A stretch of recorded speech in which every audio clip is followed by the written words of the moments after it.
കുറച്ച് നെയിം പറയും. ആ പേര് കേൾക്കുമ്പം മനസ്സിൽ വരുന്ന സെക്കൻഡ് നെയിം പറയണം. ഓക്കെ? മഞ്ജു. സ്പീഡില് പറയണം.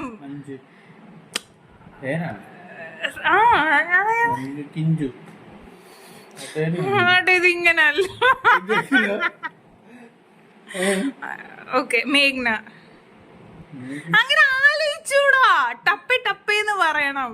മേഘ്നയുടെ ഓപ്പോസിറ്റ് വേർഡ് ഓപ്പോസിറ്റ് അല്ല. അടുത്ത പേരാ അജിത്ത്. ശരിയാവണമെന്നുണ്ടോ? ഇല്ലല്ലോ. നീ ശരി. സ്പീഡില് പറഞ്ഞ ആലോചിക്കാൻ പറ്റില്ല.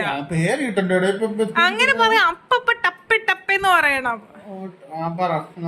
ഓക്കെ, തുടങ്ങുവാണേ. Burj Khalifa. Mia Jones. Mia Khalifa പറയുന്നത് വിചാരിച്ചല്ലേ? സണ്ണി കിങ്.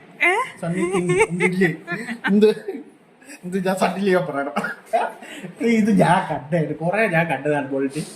ഈ രണ്ടുപേരുടെ പേരല്ലേ നിനക്ക് അറിയാലോ, ബാക്കി ആരും പേര് നിനക്ക് അറിഞ്ഞൂടല്ലോ. അപ്പൊ കുഴപ്പമില്ല.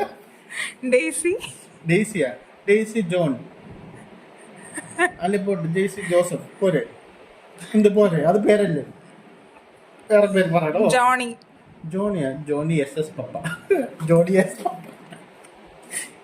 ഈറ്റ് ഷുഗർ നോ പപ്പ.